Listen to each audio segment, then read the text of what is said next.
Subcommittee will come to order. The chair will recognize himself for an opening statement. Today's hearing is part of a series of Energy and Commerce Subcommittee hearings this week that focus on health, technology, and innovation. In the last few years, health information technologies, including mobile medical applications, electronic health records, personal health records, computerized healthcare provider order entry systems, and clinical decision support have transformed the provision of healthcare in this country.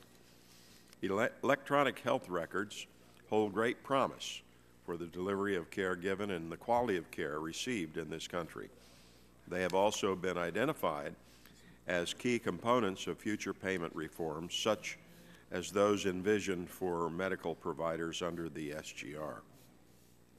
There are now mobile medical apps for wireless thermometers, apps that calculate body mass index, apps that track the number of miles a runner has jogged, and those that can wirelessly transmit data to wearable insulin pumps.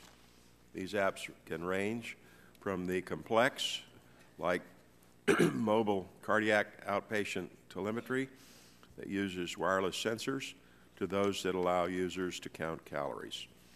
To give you a sense of the scope of their importance, it has been estimated that 500 million people will be using medical apps by the year 2015. Therefore, it goes without saying that these technologies hold great potential for patients and providers. However, with the proliferation of these technologies have come concerns about how their use may negatively impact patients. Some have argued that federal oversight of these health information technologies is important to safeguard patients from malfunctioning technology. In response to these concerns, the Office of the National Coordinator in December of 2012 put out a proposal for a risk-based regulatory scheme for electronic health records that sought to address the needs of Americans both as consumers and patients.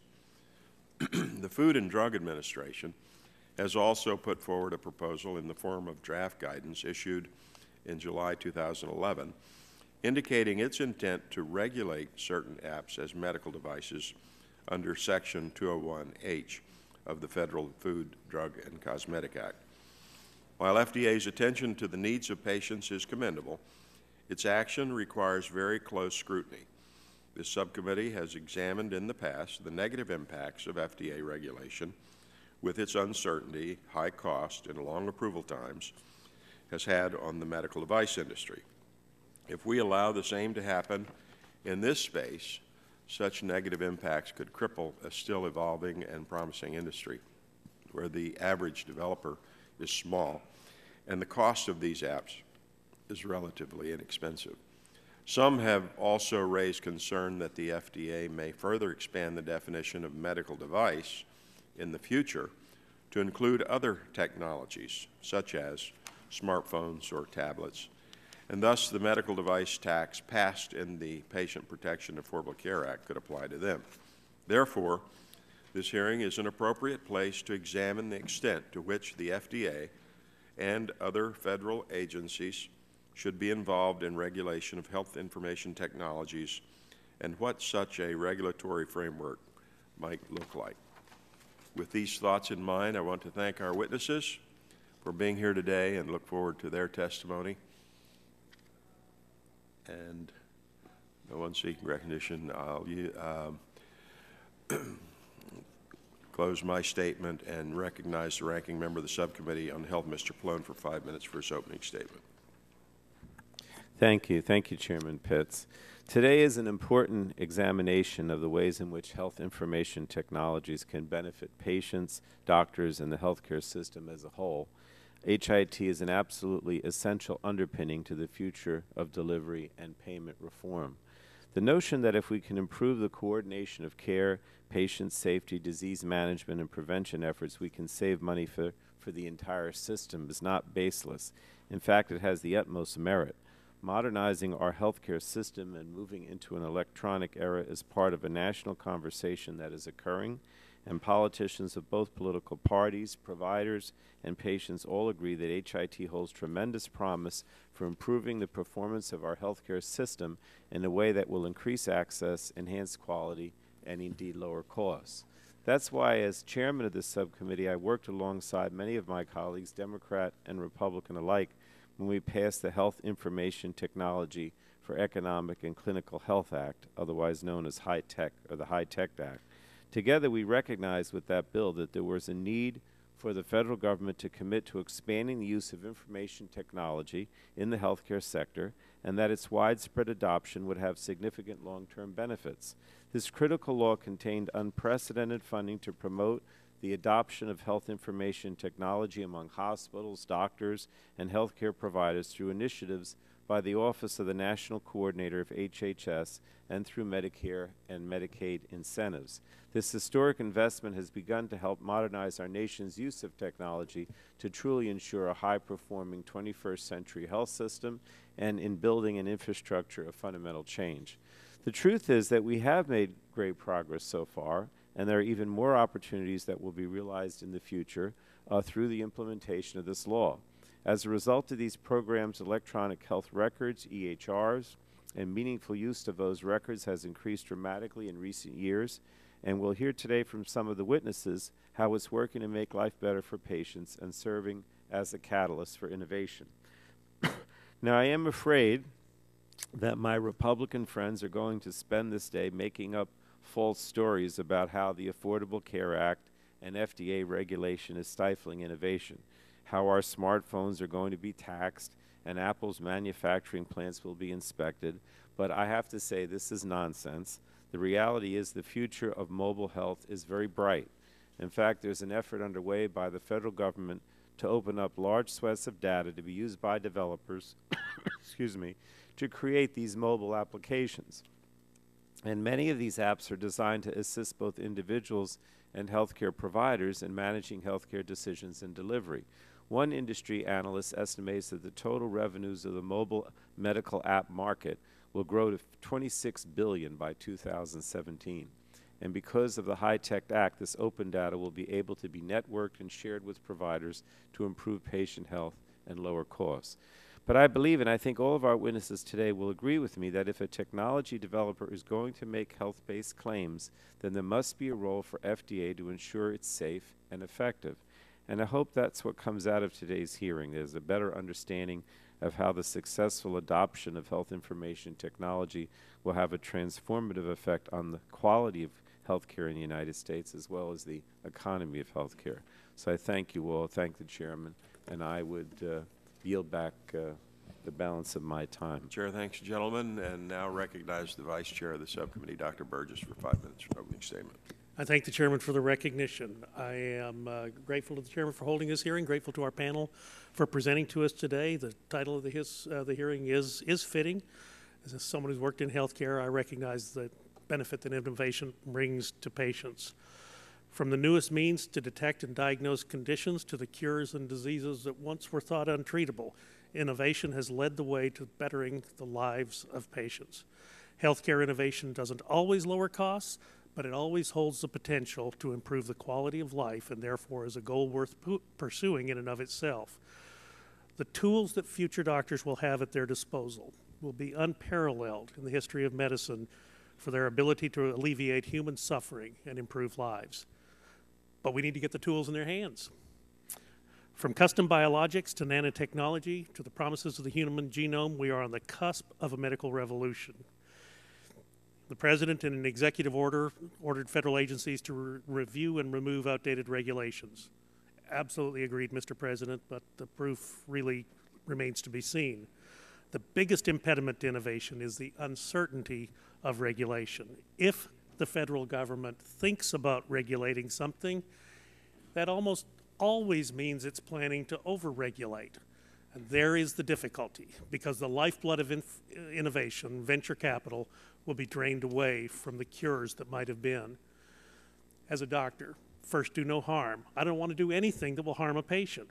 But while the FDA struggles with their core requirements that they propose to venture into new areas like mobile apps and research-only products and health information technology, It really does require a soft touch. Instead of talking to stakeholders, including members of Congress, where updates may be needed from time to time, and significant proposed regulatory changes could stop innovation in their tracks, we're just not seeing it happen. Companies will build it, doctors will use it, patients will benefit if we can just get out of the way and ensure responsible regulation in a timely fashion. The reason I care about this so much is because not just today, this is about the future. This is about the men and women that will follow after us in the practice of medicine. These are about the ideas that someone hasn't even had yet. The lack of a reliable and consistent regulatory process signals an inability to handle the advancements for technology in the future. Mr. Chairman, this hearing is timely. It is in conjunction with other hearings being done in other subcommittees of the full committee. Technology had a hearing yesterday. We'll have a hearing in Oversight and Investigations tomorrow, but it's part of a process. I would like now to yield the balance of the time available to the gentlelady from Tennessee, the Vice Chair of the full committee. I thank the gentleman for yielding, and welcome to each of you. We are delighted that you're here. As Dr. Burgess said, we had a telecom subcommittee hearing yesterday and looked at the impediments to innovation. It was fantastic to have a group of innovators sitting at your table and talking to us about the problems that they are seeing. Now, one of my colleagues said that he feared we would spend our time making up stories about how HHS and FDA kind of get in the way. But we don't have to make them up. All we have to do is read the testimony from yesterday. And one of the things that came through regularly in their words was that the uncertainty that is there from the FDA, this big gray area in the center, that you don't know if you're going to be regulated as a medical device, if you don't know how far that arm of government is going to reach and how massive the overreach will be, or will it be contained, and will there be some certainty? Now, I don't think it's up to the FDA to provide that certainty. I think it's up to Congress to decide what FDA's role should be. We are seeking your thoughts and the panel yesterday and tomorrow to make certain that we approach this in the appropriate manner. What we want to be certain that we do is allow the environment for innovation to take place. As Dr. Burgess said, these are tools that today's doctors and future doctors are going to be able to use. It is items. I think 15% of the apps are used by providers. That is something that will yield a cost savings. At the same time, patients are able to have a more active participation in their health care for managing diseases and chronic conditions by having access to an app that goes with them everywhere they go. So we look forward to hearing from you, to setting the right path forward, and we thank you for your time. I yield back. Chair, thanks, gentlelady. Now recognize the ranking member of the full committee, Mr. Waxman, for 5 minutes. Thank you, Mr. Chairman. Today is our second day of hearings on this subject. This is the week that this committee decided that in 3 of its subcommittees we'd hold hearings to scare people that they won't be able to develop what we want to see developed, innovative ways to communicate in the health space. The Energy and Commerce Committee has a history of bipartisan accomplishments, and even in this area. And that's one of the reasons to me why the partisan hyperbole we've heard from some on this topic is so disappointing. Yesterday, the Telecommunications Subcommittee examined mobile medical applications and the FDA regulation of medical devices. Both sides of the aisle agree we must promote innovation in the dynamic mobile medical applications market.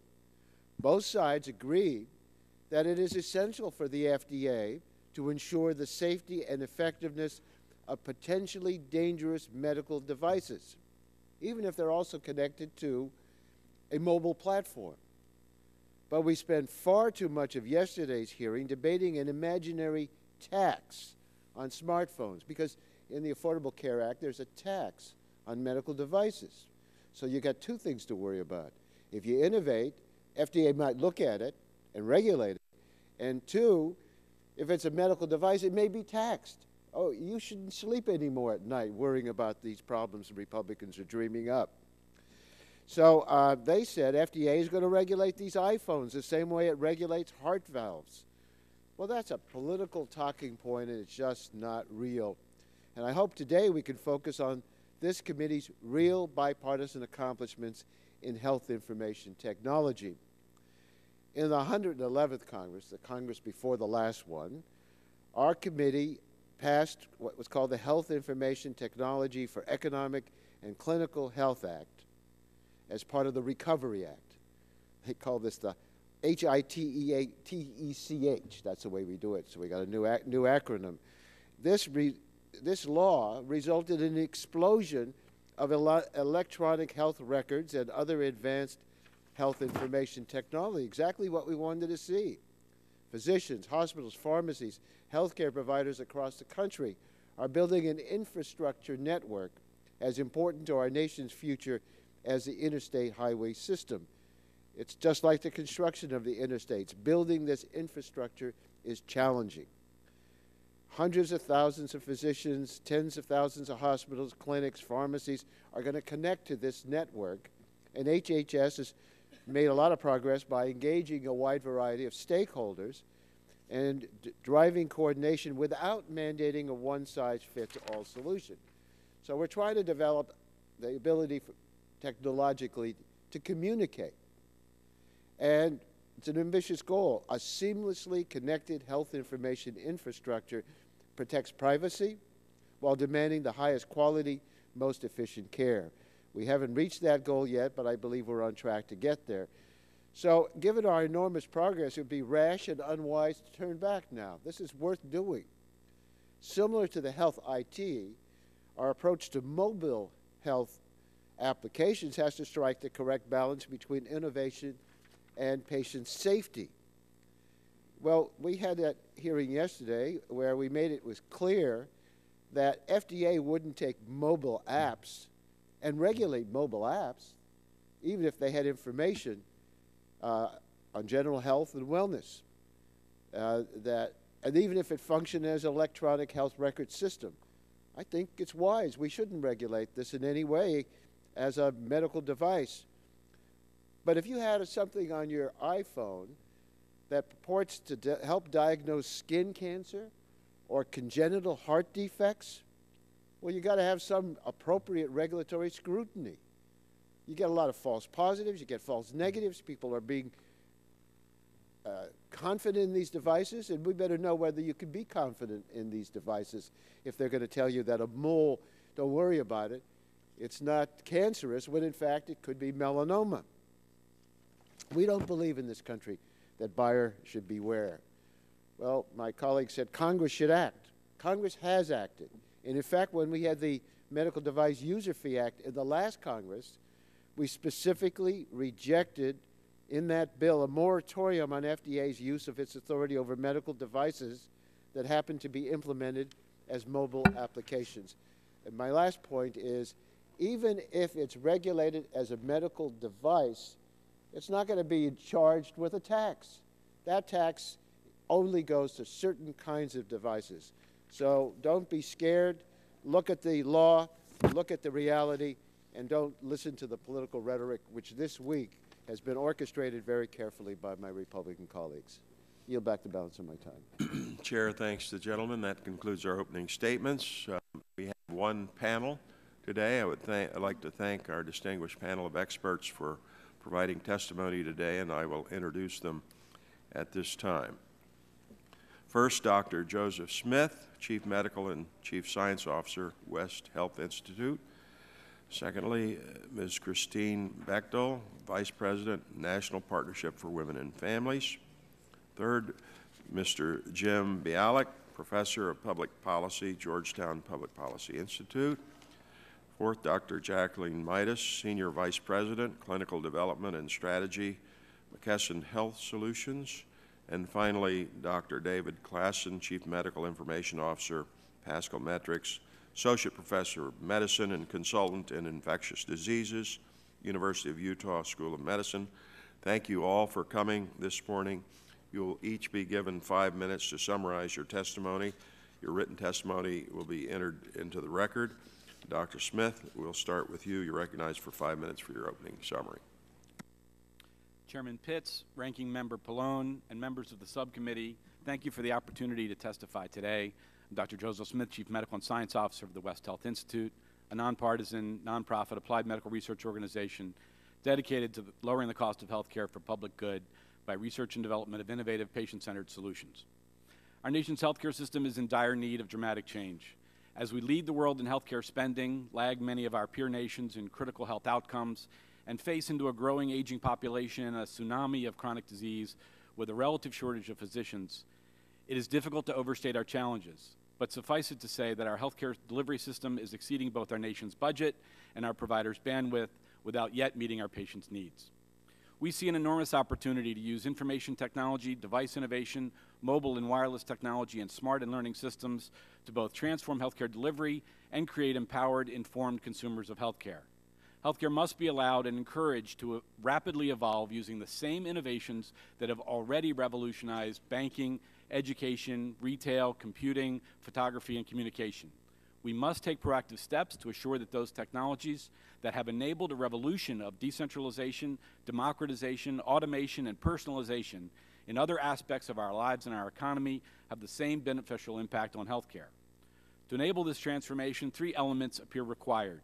1, streamlined, predictable, transparent, risk-based regulation that fosters innovation and investment for the benefit of patients as well as our ailing healthcare system.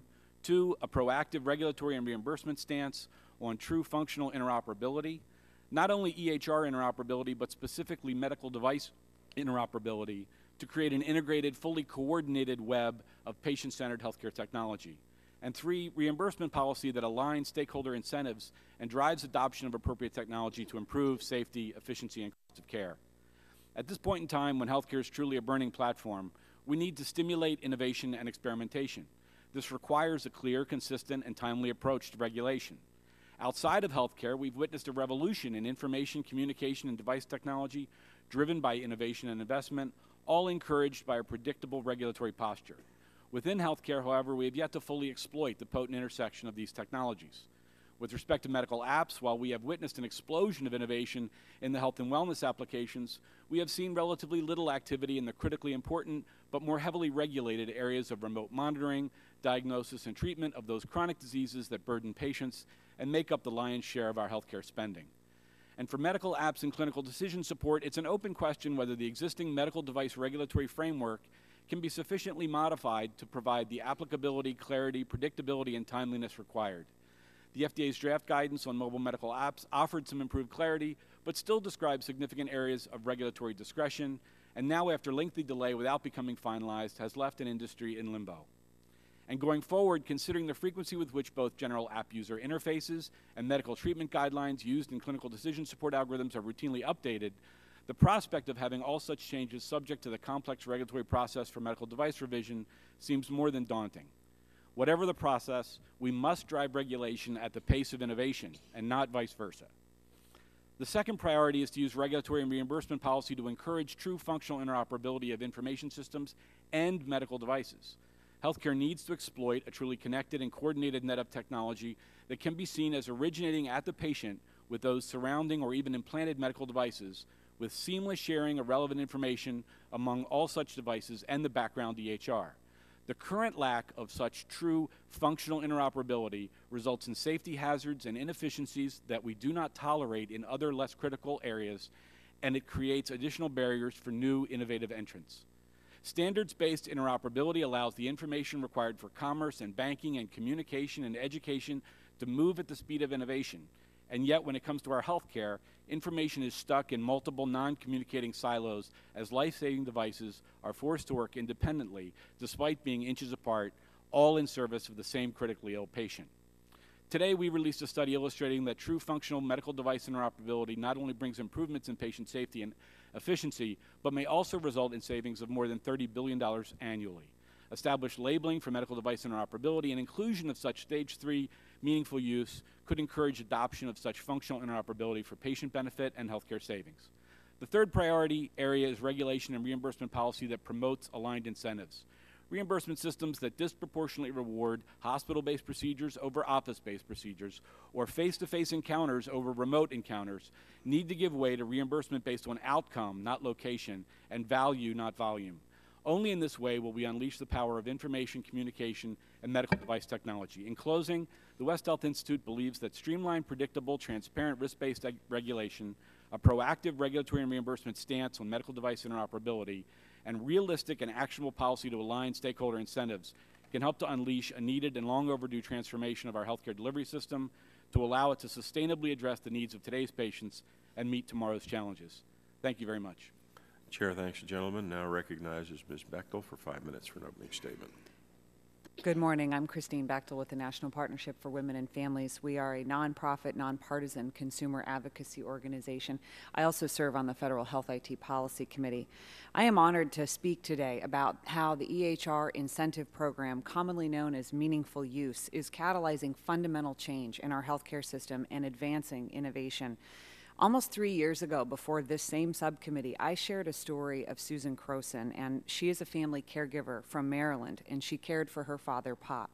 Pop was seeing 5 different doctors, taking 3 different prescription drugs, 2 over-the-counter drugs, and daily vitamins to manage a host of complex conditions, including Alzheimer's disease and arrhythmia. Susan diligently tracked all of Pop's medications, tests, lab results, and visits on a spreadsheet to help his doctors avoid medical errors and provide the best care possible in our highly fragmented system. Today, the Meaningful Use program is making care better for people like Pop and caregivers like Susan. Providers with certified EHRs now maintain up-to-date electronic lists of patients' health conditions, diagnoses, and medications, and doctors can automatically track for drug interactions and allergies. Pop and Susan can get a summary at every office visit so they know the diagnosis and the plan. If Pop is admitted to the hospital, they can send a summary of his admission to his primary care doctor. These are just some of the early innovations in health IT. Sadly, many of these advances were not put in place quickly enough to help the Croson family. Since I last testified, Pop has passed away. But thanks to Meaningful Use, patients and family caregivers like Susan are less likely to face these same struggles. They are now coming to expect health IT, just as technology has revolutionized so many other aspects of our life.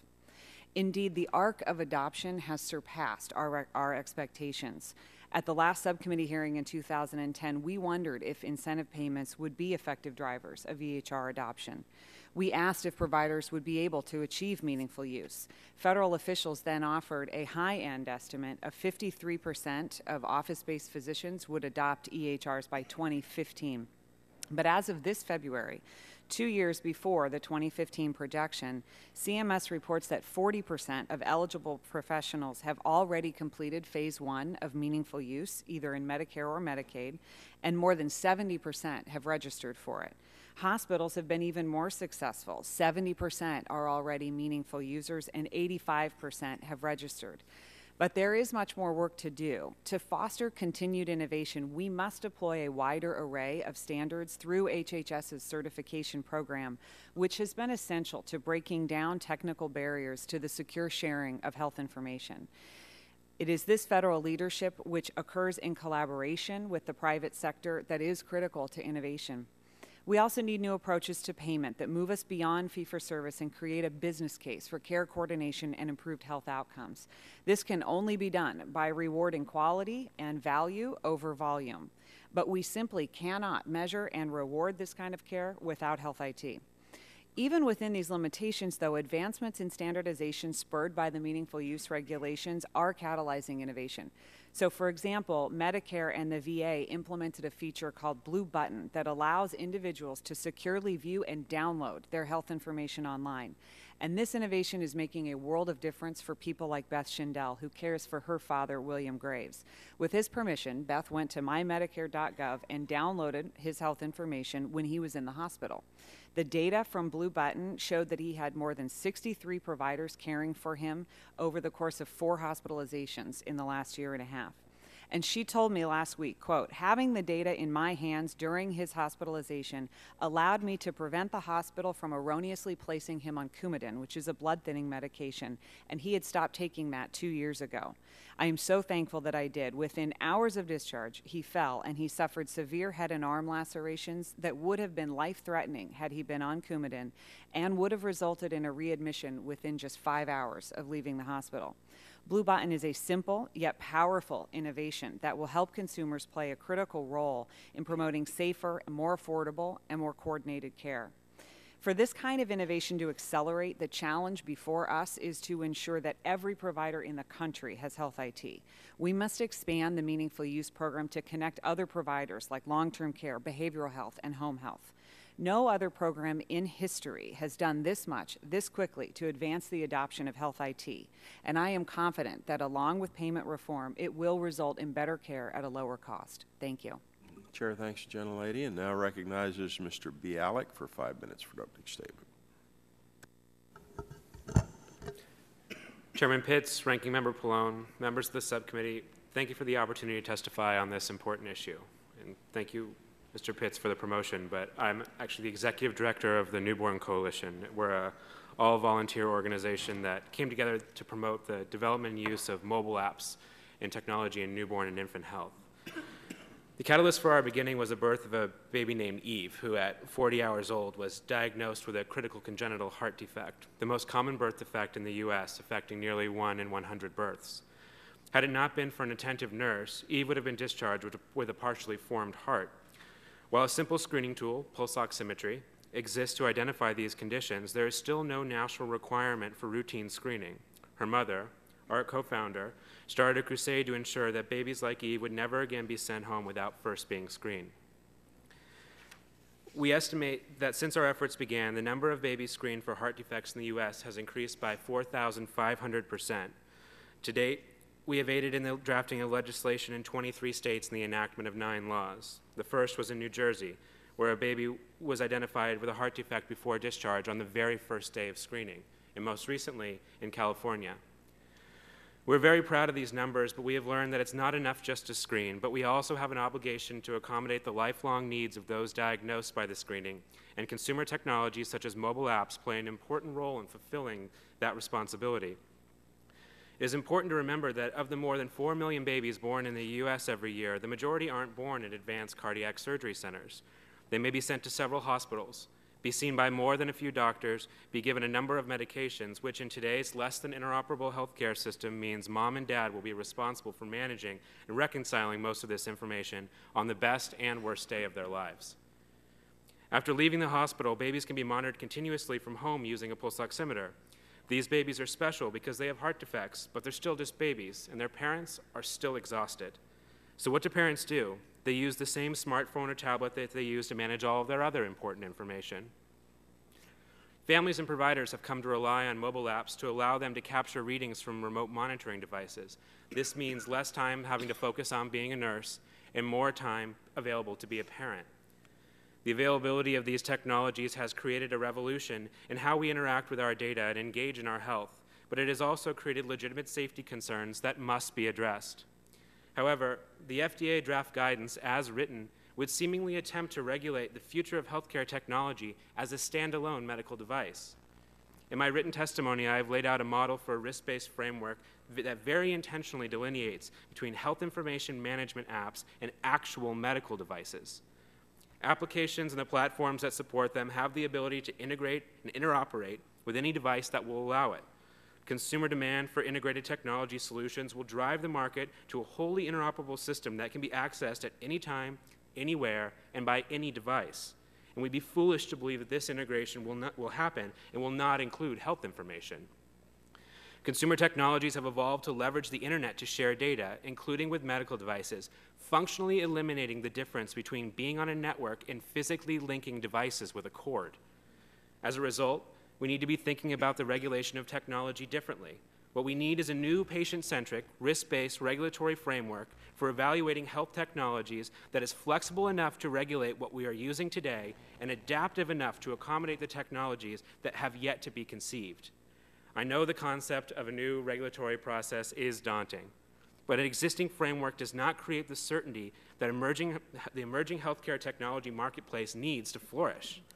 I cringe when I hear from patient organizations that are dedicating a significant amount of their budget to develop a mobile app because I know their product may have to go through a process that would cost them more than they can afford, rendering their initial investment worthless. And I was disheartened when my wife, who is now 4 months pregnant, asked me which app she should use to track her pregnancy. I told her the one with the fewest, least complex features because I wanted to make sure that she didn't lose all of the data that she would enter throughout the pregnancy in the event the manufacturer depreciated certain functionalities to avoid the FDA. To me, that's not certainty, and that's not pro-patient. This committee has the foresight to hold this, has had the foresight to hold this hearing because collectively you recognize that mobile apps are transforming how patients, families, and providers engage in the delivery of health care. Reform will not be without controversy, but it is far better to address this issue now than to wait for traditional approaches to fail at the expense of patients and families. Thank you again for this opportunity to testify. I look forward to working with you on this important issue, and I'm happy to answer any questions. Chair thanks the gentleman. Now recognizes Dr. Midas for 5 minutes for an opening statement. Good morning, Mr. Chairman and distinguished members of the subcommittee. My name is Jackie Midas, and I currently serve as Senior Vice President of Clinical Development and Strategy for McKesson Health Solutions. I appreciate the opportunity to appear before you today. My background is a practicing hematologist-oncologist at the Brigham and Women's Hospital in Boston and faculty member of Harvard Medical School, as well as my responsibilities at McKesson, have provided me with a unique perspective on health information technology. I have seen firsthand how critical health IT is to advancing the care and safety of patients. As the largest health IT company in the world, McKesson is actively engaged in the transformation of healthcare from a system burdened by paper to one empowered by interoperable electronic solutions. I would like to make 2 key points today. First, health IT is foundational to improving the quality, safety, and affordability of healthcare. Second, to ensure continued innovation and leverage the power of health IT, we need a new regulatory framework that is risk-based and specific to health IT. Healthcare in our country is undergoing fundamental changes to make it safer, better, and more efficient. Health IT is critical to these efforts. It provides access to current, accurate patient information such as medication history, and it supports the clinician in preventing errors, identifying gaps in care, and suggesting appropriate diagnostic and treatment paths. Health IT does not replace physician judgment, but rather provides guidance and support. The ultimate responsibility for the care and safety of a patient always rests with the treating clinician. Today, the FDA has authority to regulate medical devices under amendments to the Food, Drug, and Cosmetic Act adopted in 1976. The definition of a medical device in the Act is broad and can be interpreted to include all health IT, including medical software. The current regulatory approach for medical devices, however, is not well suited for health IT. For example, does an iPad that reminds a patient to refill a prescription make it a traditional medical device? What about an application that allows a clinician to access a medical journal or review an X-ray online? Should these applications and the iPad each be subject to FDA regulation? Medical software is fundamentally different from medical devices in 2 important ways. First, the safety of a medical device is almost entirely dependent upon how it is manufactured. The safety of health IT, on the other hand, hinges upon how it is developed and perhaps more importantly, on how it is implemented. Thus, health IT cannot safely be ensured simply through good manufacturing practice. Second, medical devices, unlike health IT, are directly involved in the treatment of a patient with little, if any, opportunity for a clinician to intervene. The majority of medical software does not directly or independently act upon a patient, but rather provides data and guidance. The ability of a learned intermediary to utilize professional judgment distinguishes this technology from traditional medical devices. Mr. Chairman, we risk using a law enacted nearly a half-century ago to regulate a rapidly changing and dynamic era of technology. In closing, I would like to highlight the work of the Bipartisan Policy Center, BPC, which last month released a report in response to the FDA Safety and Innovation Act. With the input of nearly 100 organizations, including McKesson, the BPC recommended dividing health IT into 3 risk categories. The first and highest risk category includes technology linked to or used to operate a medical device. This technology would continue to be regulated as a medical device. The second category includes medical software that merely guides the physician, such as clinical decision support or electronic health records. This group would be subject to rigorous accreditation by an independent third party, or perhaps ONC. Finally, the third category, non-clinical technology such as billing and scheduling software, would not be subject to regulatory oversight. The BPC approach is flexible, protects patient safety, promotes innovation, and leverages existing quality and safety standards. In conclusion, health IT is imperative to the successful transformation of healthcare. It improves the quality and patient safety, enables payment and delivery reform, and promotes efficiency and lower cost. That is why it is so important that we regulate health IT thoughtfully to advance care and support innovation. That is why we need a new risk-based framework such as that proposed by the BPC. On behalf of McKesson, I thank you for the opportunity to share our thoughts. Chair thanks the gentlelady and now recognizes Dr. Klassen for 5 minutes for an opening statement. Good morning, Chairman Pitts and Ranking Member Pallone. Members of the subcommittee, thank you for the opportunity to testify in this very important issue. I'm a practicing infectious disease physician at the University of Utah School of Medicine, and I'm the Chief Medical Informatics Officer at Pascal Metrics, a patient safety organization. I also chair the AHRQ Common Formats Committee at the National Quality Forum. My background is as an infectious disease physician, medical informaticist, and patient safety researcher. As such, I've been on several Institute of Medicine committees that have focused on how to improve patient safety. Most recently, the one I will draw my testimony from today, Health IT and Patient Safety, Building Safer Systems for Better Care. And one of the focuses of that report was, how do we improve the safety of care for our patients most effectively with Health IT?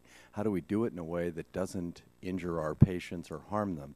And how do we do it in a way that does not stifle innovation?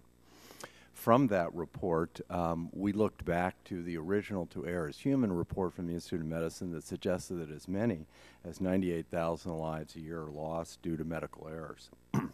In our most recent report, we suggest that those estimates of patient safety problems are probably lower than is really the story based on newer detection problems both in hospitals and in the ambulatory setting of care. So there clearly is a large opportunity for us to use Health IT to improve the safety of care both on the inpatient setting in hospitals and on the ambulatory setting. So one strategy that the nation has turned to for safer, more effective care is the widespread use of Health IT. And as we've heard from other panel members, this really is the case over the last several years. We're investing billions of dollars in meaningful use to more broadly adopt this Health IT. It's clearly playing an ever larger role in the care of patients, and clearly there's evidence that it has improved health care and reduced medical errors. Continuing to use paper records places patients at unnecessary risk for harm and substantially constrains the ability to reform health care. However, there are concerns about harm that has come from the use of Health IT that led to the generation of this IOM report. In this IOM report, Health IT and Patient Safety, Health IT was defined broadly to include EHRs, patient engagement tools, personal health records, secure patient portals, health information exchanges, and mobile applications. Practicing clinicians such as myself expect Health IT to support the delivery of high quality in several ways, including storing comprehensive health data, providing clinical decision support, facilitating communication, and reducing medical errors. It's widely believed that Health IT, when designed, implemented, and used appropriately, can be a positive enabler to transform the way care is delivered. Designed and applied inappropriately, Health IT can add complexity to the already complex delivery of health care, which can lead to unintended consequences, for example, dosing errors, failing to detect fatal illnesses, and delaying treatment due to poor human-to-computer interactions or loss of data. Merely installing Health IT in healthcare organizations will not result in improved care or safety. Taken together, the design, implementation, and use of health IT affects its performance on improving the safety of care. Safe implementation and safe use of health IT is a complex, dynamic process that requires a shared responsibility among vendors, healthcare workers, and healthcare organizations, a partnership, if you will. Many features of software contribute to its safe use, including usability and interoperability, and can also contribute to patient safety problems if we have poor user design, poor workflow, or complex interfaces, which could be a threat to patient safety. The lack of system operability is clearly a major problem in patient safety. We do have some success stories here. Laboratory standards have actually facilitated the free flowing of laboratory information. However, we're not there yet, and information such as problem lists and medication lists are not currently easily transmitted between health IT systems. Safety considerations need to be embedded throughout the whole health IT implementation process, including planning, deployment, stabilization, optimization, and transformation. Vendors take primary responsibility for the design and development of technologies, ideally with iterative feedback from users. Users assume responsibility for safe implementation and work with vendors throughout the health IT implementation process. This partnership to develop, implement, and optimize system is a shared responsibility where vendors and users help each other achieve the safest possible applications of health IT. It's important to recognize that health IT products generally cannot be installed out of the box. Users often need to ensure that products appropriately match their needs and capabilities in both functionality and complexity of operation. So therefore, in operation, health IT can look very different from what it looked like on the shelf. Ongoing safe use of health IT requires diligent surveillance of evolving needs, gaps, performance issues, and mismatches between user needs and system performance, unsafe conditions, and adverse events. The IOM report believes certain actions are required by both private and public entities to monitor safety in order to protect the public's health, and provided the following recommendations to improve health IT nationwide. And in my testimony, I have the recommendations of that report, but in the interest of time, I will leave them in the testimony and conclude my remarks. Thank you very much. Chair, thanks, gentlemen. Let me start a question. I'll recognize myself 5 minutes for this purpose. I'll ask each of you this question. Do you believe that data, Dr. Smith, for the purposes of regulation should be classified as a medical device? Data, no, sir. Ms. Bechtel? I have to say this is not my area of expertise. Mr. Bialik? Data, no. Dr. Midas? Data per se, no. Dr. Klassen? Data, no. Thank you. Now, Mr. Bialik, do you believe that the newborn patients you are here representing today will be best served by the FDA classifying medical apps as medical devices? As the draft guidance is written, no. Speaking of the FDA draft guidance, many have argued that the FDA is proposing to only regulate apps that are essentially medical devices and does not intend to go any further. And while I may disagree with this presumption, I do think it is very instructive for the purposes of today's hearing. Many years of dealing with the FDA have taught me that it is not what they say they're going to regulate today, but what they could regulate tomorrow. Are you familiar, I'll stay with you, Mr. Bialik, with the term regulatory creep? I am. And what could regulatory creep mean for companies who seek to innovate in this space and to the patients whose lives may depend upon this innovation for their health and welfare?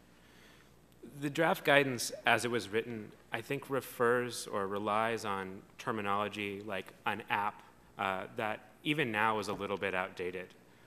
The concept of an app as a discrete piece of software on a device, that's really being changed by how the market has embraced cloud technology.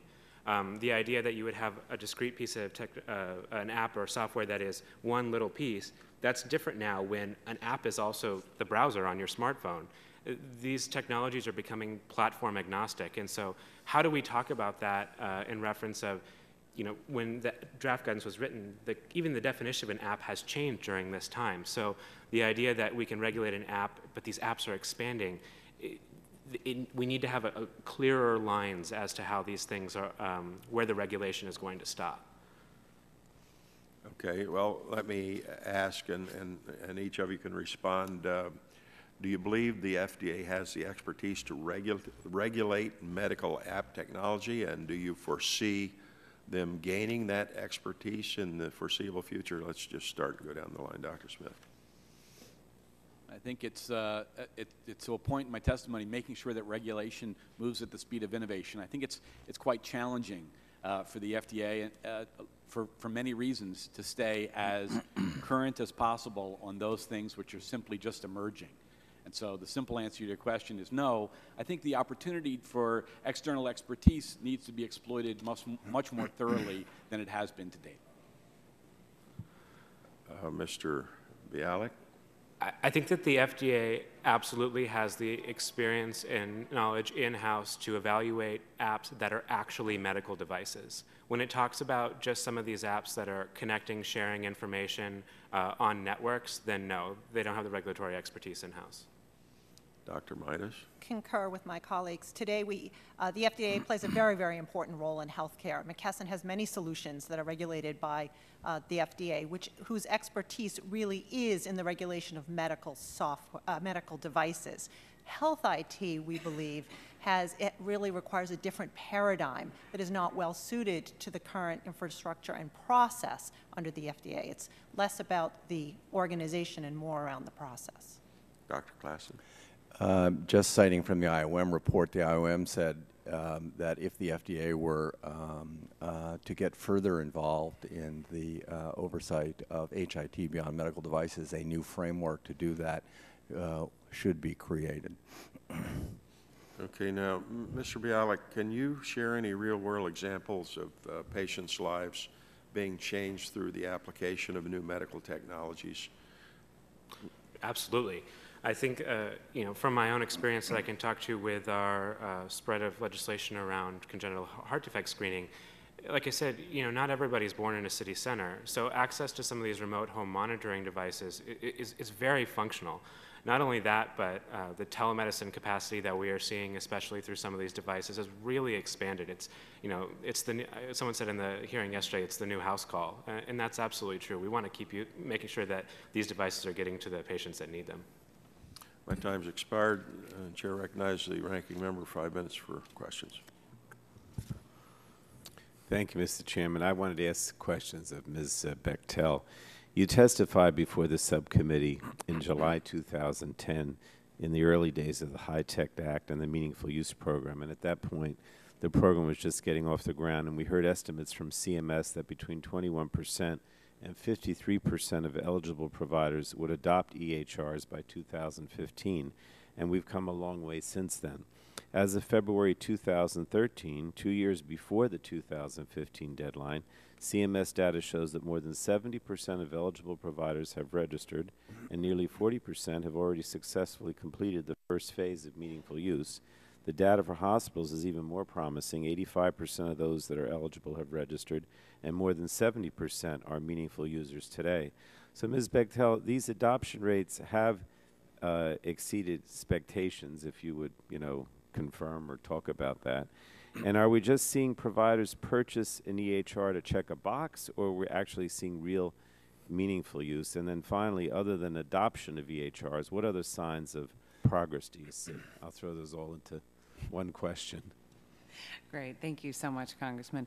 Yeah, I think it's really remarkable that we have made the progress that we have, and it is a testament to the hard work of healthcare providers and vendors and the regional extension centers who are helping primary care doctors and critical access hospitals every day to adopt and to implement and really use EHRs in a meaningful way. I think there are some terrific additional signs of progress, like the fact that in 2006 there were almost no e-prescribers, which is really key to eliminating handwriting errors. It creates an enormous amount of efficiency for consumers and their families. And today there are more than 500,000. So there's really some amazing work that's been done. And I think, number one, it's the key to helping us get to the system we all want through payment reform and getting there faster. And number two, we have to keep up the pace and we have to keep up the progress. The design of the Meaningful Use Program is such that in the beginning, providers are adopted and they're beginning to implement and use it in some ways, like I outlined in my testimony, that are very meaningful to patients and families. But as they stay in the program, it's designed to create even more capabilities that benefit patients and families, improve quality, and lower costs. And so future stages will deliver even more societal benefits. So I think the key now is just keeping up the pace. All right, let me ask you another question about the mobile apps. I'm afraid this hearing is really missing the forest for the trees when it comes to the government's role in the growth of mobile apps and health information technology. Far from inhibiting the growth of mobile health applications, the administration has taken unprecedented steps to open up federal data to app developers and coders, and this public-private collaboration has led to extraordinary growth in the mobile health application space. And one example is iTriage, an application created using HHS data that helps consumers locate nearby healthcare providers. The app has over 3 million downloads from the iTunes Store, far from being slowed down by the federal government. If iTriage and scores of other apps have grown, and they've grown enormously because of cooperation and openness of the federal government. So if you could just tell us about how open government data has contributed to the growth of mobile medical apps and what that's meant for patients. Yeah, I think this is a terrific example of federal leadership that's really driving innovation. 3 years ago, HHS launched the Open Health Data Initiative. They created a website called healthdata.gov. And if you think about the absolute richness of health data that HHS as an agency has, it's really phenomenal, whether it's FDA or CDC or NIH or even CMS. And so the model for this work was actually NOAA, the National Oceanic and Atmospheric Administration, where once NOAA began to release their weather data publicly, we use it in weather forecasts on television, we have it on our smartphones, and so the innovation that occurred is really the model for opening up health data. And the blue button functionality that I talked about earlier is a great example of that. It was one of the first initiatives of the Open Health Data effort, and application developers have taken what is claims data. It's not even the rich clinical data from EHRs yet, but it will be next year. They have taken the claims data and built applications that enable consumers to view their own health information online, but also now the next step is that they are going to automate it so that I, as a consumer, can decide that I want an automatic feed anytime there's new data, and I can say, I'd like you to also send it to my primary care doctor. So when we talk about care coordination, which is so essential to consumers, this is a great innovation, and they've held more than 20 codathons where application developers and entrepreneurs and different communities have come together to create applications in real time using HHS health data that are really making a difference. U.S. News and World Report uses it in their health insurance, their best health insurance plans. Healthgrade uses it to help consumers pick the best healthcare providers out there. So there's really, no limit to the innovation that I think can occur because of the collaboration with the federal government and entrepreneurial innovators. Thank you. Chair, thanks, gentlemen. Now recognize the Vice Chairman, Dr. Burgess, 5 minutes for questions. Thank you, Mr. Chairman. Well, it begs the question then, is there going to be an app for the regulatory apps? And I guess that's what we're here to answer today. Dr. Smith, you brought up an intriguing issue about when speaking about electronic health records and I guess meaningful use and where outcomes, not location, actually ought to be considered. I had a physician in the office this morning, a gastroenterologist, who said, look, I got a problem. I've got a EHR in my office, use it, and it meets all the criteria for meaningful use. I go to the ambulatory surgery center, I access the same record online and use it, but because I'm in an ambulatory surgery center, it does not count toward meaningful use. And in fact, if I spend more than 50.01% of my time in the surgery center, which is where I spend my time because I'm doing procedures on patients who need them, then suddenly I fall out of the criteria to meet the criteria for meaningful use. Is that what you were referring to where you said outcome, not location? It's in part that. It's also the notion that until we realize that it's all about the outcome and really irrelevant about how we get to that outcome, will drive rather bizarre behavior. And so when one thinks about telemedicine and the opportunity to... Yeah, look, he's a gastroenterologist. Bizarre behavior goes with the territory. No, I'm sorry. Go ahead. So I'm a cardiologist, and I resemble that remark. Until we focus entirely on the outcome, we will drive perverse incentives will drive, instead of taking care of patients at a distance and keeping them on the straight and narrow, will facilitate the system we've had, which is one of really emergency rescue as opposed to health care. And so I think with respect to information flow, it has to be seamless. With respect to the burden of chronic disease that we have in this country, the notion that we're best off taking care of folks only when they show up in the emergency room or in the doctor's office is clearly wrong-headed when those patients need the kind of day-to-day iterative care that some of these remote technologies and integrated interoperable systems can provide. And so that's really the point of that comment. Now, there's a difference between what a lot of us would consider traditional medical advice and an app. I mean, an endocardiac defibrillator, traditional medical device. Can you sort of delineate the difference there for us? Oh, absolutely. So, you know, I spent much of my life in the either implantation or even design of implantable defibrillators, and you know, the company I was working for at the time kind of led a charge in making sure that that information that's resident in those devices could get back to doctors wherever they were when it was most needed, instead of using the patient as a vehicle for bringing that information back to see you in the office. And so there's a huge difference between the one-to-one patient encounter that you can have, and I'll point out that you can now have technology-mediated encounter versus the information that you can get on the web. I mean, you know, so whether it's an app or whether it's the web, those are really quite different things. And so I think as a physician yourself, you'd realize the important difference. Well, and the ownership of that data is important as well. And we talk about an HHS website, but that's, at least in theory, de-identified data. But you're talking about data that's specific to that patient encounter. Absolutely.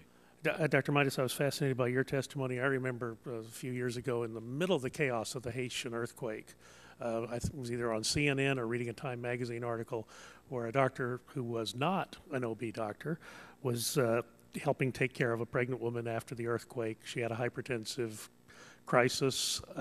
His reflex action was to reach for an angiotensin converting enzyme inhibitor, but he looked it up on his mobile app and found that that was contraindicated in pregnancy and used something else, and I think the story had a happy outcome. But it certainly underscores the power of having that medical information at your fingertips, and you know, you just go into the little app store, even as we sat here, not that I wasn't paying rapt attention to all of the testimony, but you can download Harrison's Principles of Internal Medicine, you can download the Merck Manual, you can download the Washington Manual, and have that literally at your fingertips, and an odd place as a congressional hearing.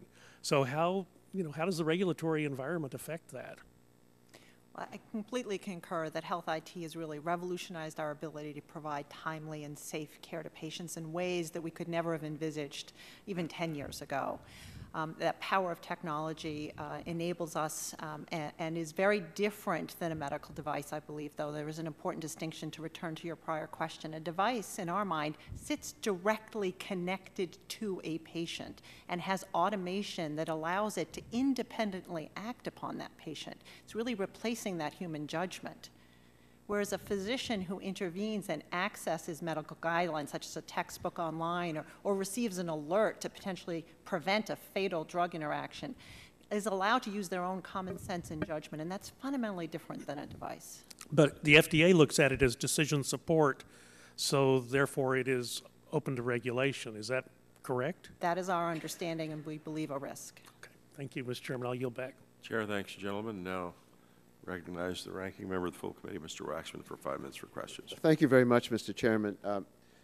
Dr. Midas, as I understand, you're a hematologist and oncologist, is that right? Correct. Okay.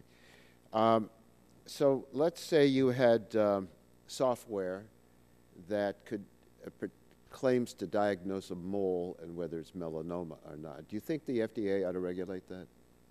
You know, that's a very interesting question, and one that I pondered last night after you asked that yesterday. We actually looked up Dr. Mole online to understand, as I was not familiar with that technology. And I think that really delineates the challenge that we have before us. What a wonderful piece of technology. Excuse me, I really have a limited time. Do you think it ought to be regulated by the FDA, or FDA ought to review it before it's widely used? I Yes or believe no? that there is risk and there's intelligence in that application, as I understand it, and it should be considered a high-risk piece of software, and we believe in a risk-based system, and it could potentially be regulated by the FDA, much the way mammography software is today. Okay. Now, you raised a bunch of points in your testimony, and you posed a number of questions. Should an iPad application that helps track the number of steps you walk per day be regulated as a medical device? And FDA says no in their guidance. You asked if it's a reminder that time to refill a prescription. FDA's guidance said no, that's not a medical device. You asked the question whether digital versions of the physician's desk reference would be subject to regulation. FDA says no, those are not going to be subject to regulation. So I found it puzzling because FDA addressed them specifically in their draft guidance. They specifically listed these examples of what should not be regulated. Is your concern that FDA is going to change its mind and regulate it? My concern is that there is a spectrum of capabilities that is increasingly delivered through technology, whether on a mobile app or on a desktop. In that gray area, as we just described, the ability for a doctor to receive an alert or a warning is not something in my mind that should be regulated as a medical device. Well, I can understand that point of view, but you would see the point of view that some things ought to be regulated as a medical device, wouldn't you? Medical devices certainly should be regulated as medical devices. So there's a judgment to be drawn. My colleague said, well, that judgment ought to be up to Congress. Do you think Congress should make those distinctions, or should it be the FDA or some government regulatory agency that has some expertise on these kinds of issues? There's a line to be drawn. Who should draw that line? It's a difficult line to be drawn. I won't presume to be able to tell you who should draw that line. What we'd like to point telling out. us it's difficult doesn't help. Who should draw the line? There's some that should be regulated as medical devices and some shouldn't. I agreed with your testimony. Those things that are informational based shouldn't be regulated, and FDA agrees with that. But there are some that ought to be diagnosed. Mr. Bialik, there's a device that remotely monitors infants with congenital heart defects using a pulse oximeter. Pulse oximeters monitor the oxygen saturation of a patient's blood, and especially in the case of newborns with congenital heart defects, they're a critical tool to monitor cardiac health. This is an obviously sensitive and important device. If the device provides the wrong reading or provides faulty information, it can lead to disastrous results. Do you believe that FDA should play a role in ensuring that these types of devices are safe and effective? That's why FDA does evaluate pulse oximeters. And you think that's appropriate? Pulse oximeters as medical devices, yes. The app that has the potential to connect to a covered device, that's a different story because it's not a traditional medical device. You're talking about a medical software at that point. So I would like to talk about drawing the delineation here. That's the delineation I would like to make. Well, the app transmits the information, but the information is based on this pulse oximeter. Right. And the pulse oximeter ought to be reviewed by the FDA because if it's giving false information, it can have serious consequences, right? I agree. Medical devices should Just be saying, evaluated. Dr. Midas, I'm sorry. if somebody, I'm switching to Dr. Midas, if somebody's taking a picture of a mole and they say, don't worry, you don't have cancer, and they're wrong, that's a serious disaster waiting to happen. We need somebody other than members of Congress to say that ought to be regulated. And the law requires, I think, FDA appropriately to regulate it. My point to all of you is there's a distinction that has to be made, and the points you raised, Dr. Midas, were all scary things that just aren't being considered for regulation, and FDA has been very explicit about it. So I'm somewhat disappointed that you would say these things are going to be regulated when FDA says they have no intention of regulating them. And so that's why I asked you, do you think our FDA is going to reverse its stand? Is that what you're worried about? You may respond. To Dr. Midas. Are you worried FDA is going to change its mind and suddenly regulate those things? We're worried that there's a large gray area of medical health IT that could be subject to regulation. Mr. Bialik, you want to say something? To your point, Mr. Waxman, you said is this Congress' decisions to make this, or is this FDA's decision, or is this another agency? I would like to say that this is such a big issue in such a dynamic market that no one entity should be making these decisions. There's a clear need for a framework of experts to convene to talk about what's going on at FDA, what's going on at ONC, what's going on at FCC, especially as these things consider mobile apps, as well as what Congress's role is in regulating that. So the framework, absolutely Congress has a role. Congress has a role to develop this framework. Well, FDA is required to bring in a group like that to give them guidance.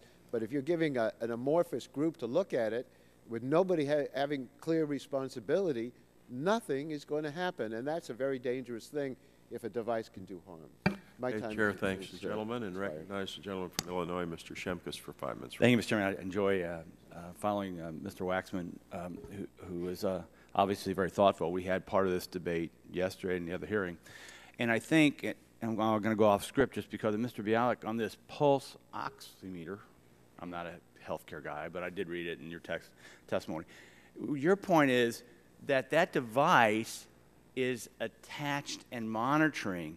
So as I was you're trying to say that data is being formed by the medical device that's certified. The transmission of that data to a handheld device is a concern.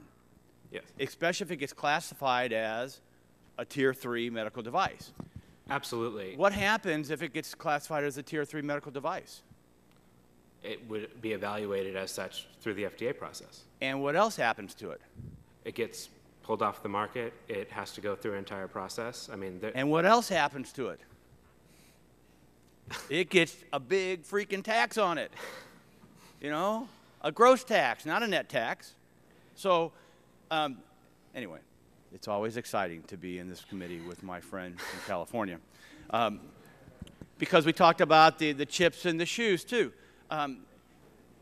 Obviously, for general fitness, just measuring steps, no, but what if that's a device that's been prescribed? Another case. And my friend, Mr. Pallone, mentioned HHS help in one app. Good for them. How many apps are there? 97,000 apps. How were the other 96,999 developed? By the private sector, by individual capital, by people assuming risk. I pulled this up. Pull up your page. How many new apps are there to change your app? Notifications. You got to update your app. What happens if this whole process falls into that? So now you have an app. It's had gone through the problem. Maybe it's a Tier 2. Now you want to update the app. Now, does it have to go back through the entire process again? These are very, very important. They belittle the fact that we're having these questions, but the fact that we're having these questions means that we don't have answers. So what does FDA do? Well, they go to the Institute of Medicine, right? They commission a report, which they did on Medufa, and they kind of follow that a lot of times. Well, what did the Institute of Medicine just come out on this? Well, one member disagrees with the committee and would immediately regulate health IT as a Class 3 medical device as outlined in Appendix E. So they're saying all health IT should, or this one respondent says this should be, and there's a fear about that, is there not? Because of the things we issued before. So, Mr. Bialik, if FDA regulated health IT as medical devices, would they be subject to the device tax as written in law? I default to Congress on that. I know Congress. All right, I already asked that. The answer is yes. What could these mean for patients, especially for telemedicine and other advancements that are starting to improve the quality and access to care for patients in rural areas like my district, who are sometimes hours away from the care they need? It's a very important question. I think that as telemedicine develops, we're starting to also see a development of our networks of care. So it's not just we go to the one rural doctor that we have access to, but rather we have access to many professionals. Anybody else want to jump in real quick on this? I believe it could significantly delay and put at risk the So deployment. here's what I observed in my district. I have a large rural district. There's 102 counties in the state of Illinois. I represent 33. And where a lot of hospitals are moving to is obviously nurses on site, doctors at computer screens monitoring the real data. And also what they can do is, so the nurse says, Doc, calls him up, Doc, check this patient X. So they go into the room, the patient's laying there, and he'll have the nurse open up the eyelid and the camera will zoom in on the eye to make a determination. Now, if you follow this debate, now you've got data flowing over in a picture form, i.e. like the mole debate, but it's a camera, in essence, taking a real-time picture. How does that get regulated? And if it, as my colleague from California said, if that should be a tier 3, because then do I not have the access to the real-time picture of the pupil of a patient and immediate doctor intervention versus calling one from 20 miles away? My time's expired. I thank you all, and I yield back my time. Chair, thanks to the gentleman, and now recognize the gentlelady from Virgin Island, Dr. Christensen, for 5 minutes for questions. Thank you, Mr. Chairman, and thank you to the panelists for being here this morning. I'm sorry I missed yesterday's hearing, but this series of hearings is centered on the relationship between innovation and public and patient safety. And I think the Meaningful Use EHR program is a great example of how government can promote technological innovation that has the potential to significantly improve patient care. Phase 1 of the program already enables providers to maintain up-to-date electronic lists of the health conditions, diagnoses, medication, and medication allergies. They can automatically check for drug interactions and drug allergies, as we've heard, and have the ability to send prescriptions electronically to a patient's pharmacy, reducing wait time and eliminating handwriting errors. Ms.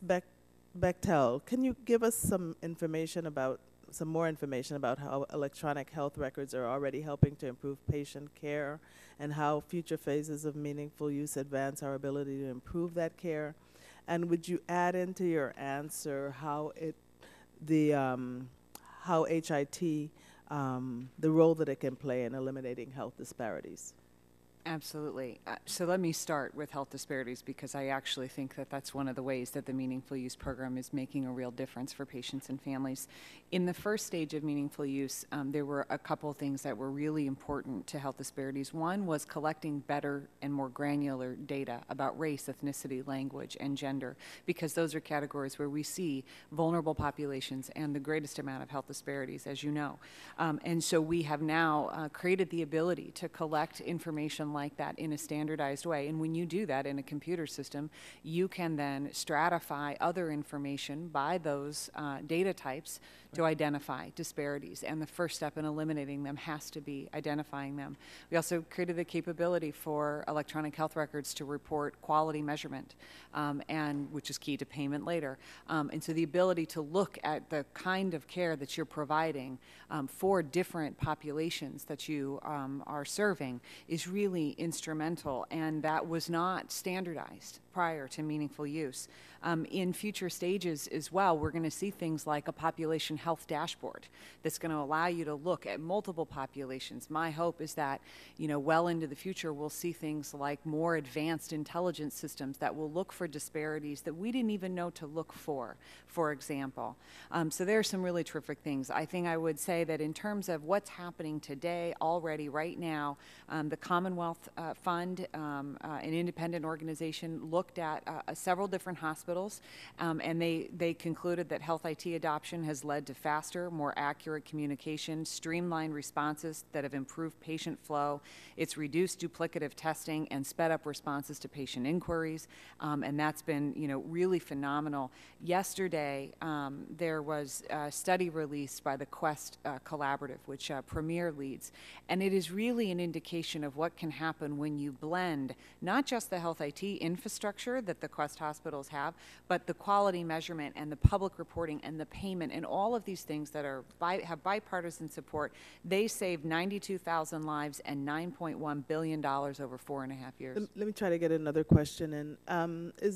You sit on the Federal HIT Policy Committee, and you reported that 70%, I think, of physicians are utilizing HIT.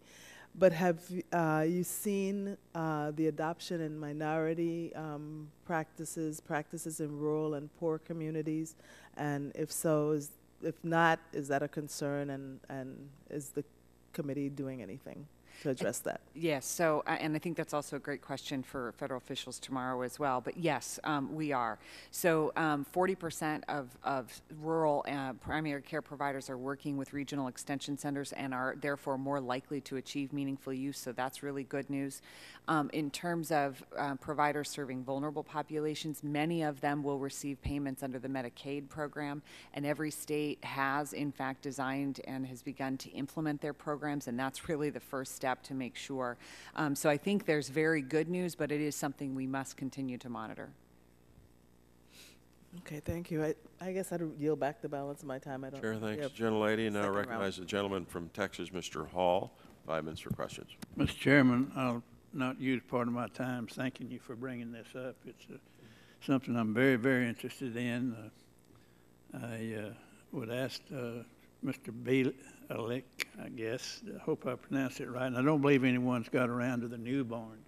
If they have, I'll wait and write with and ask for testimony, written testimony. But if not, Mr. Bielek, a lot of us remember the sleepless nights and exhausting routines that go along with a newborn at home, and that if we're blessed with a child without medical problems, we have sleepless nights also, but not like others.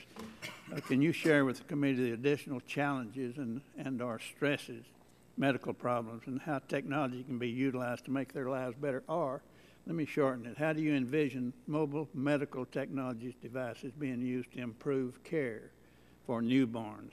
And if these technologies are subject to a lengthy bureaucratic approval process, how will that impact patients and families?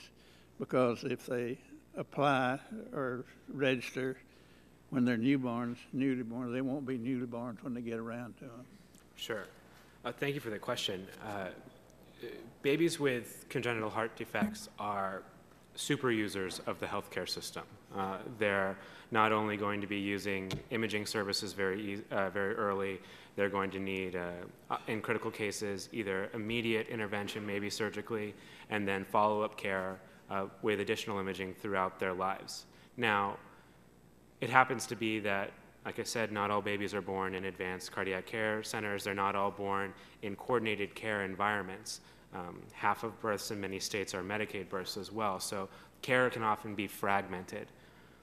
Right now, the way the healthcare system has developed, really to stay at the center of your care, you have to be the one that is coordinating it yourself.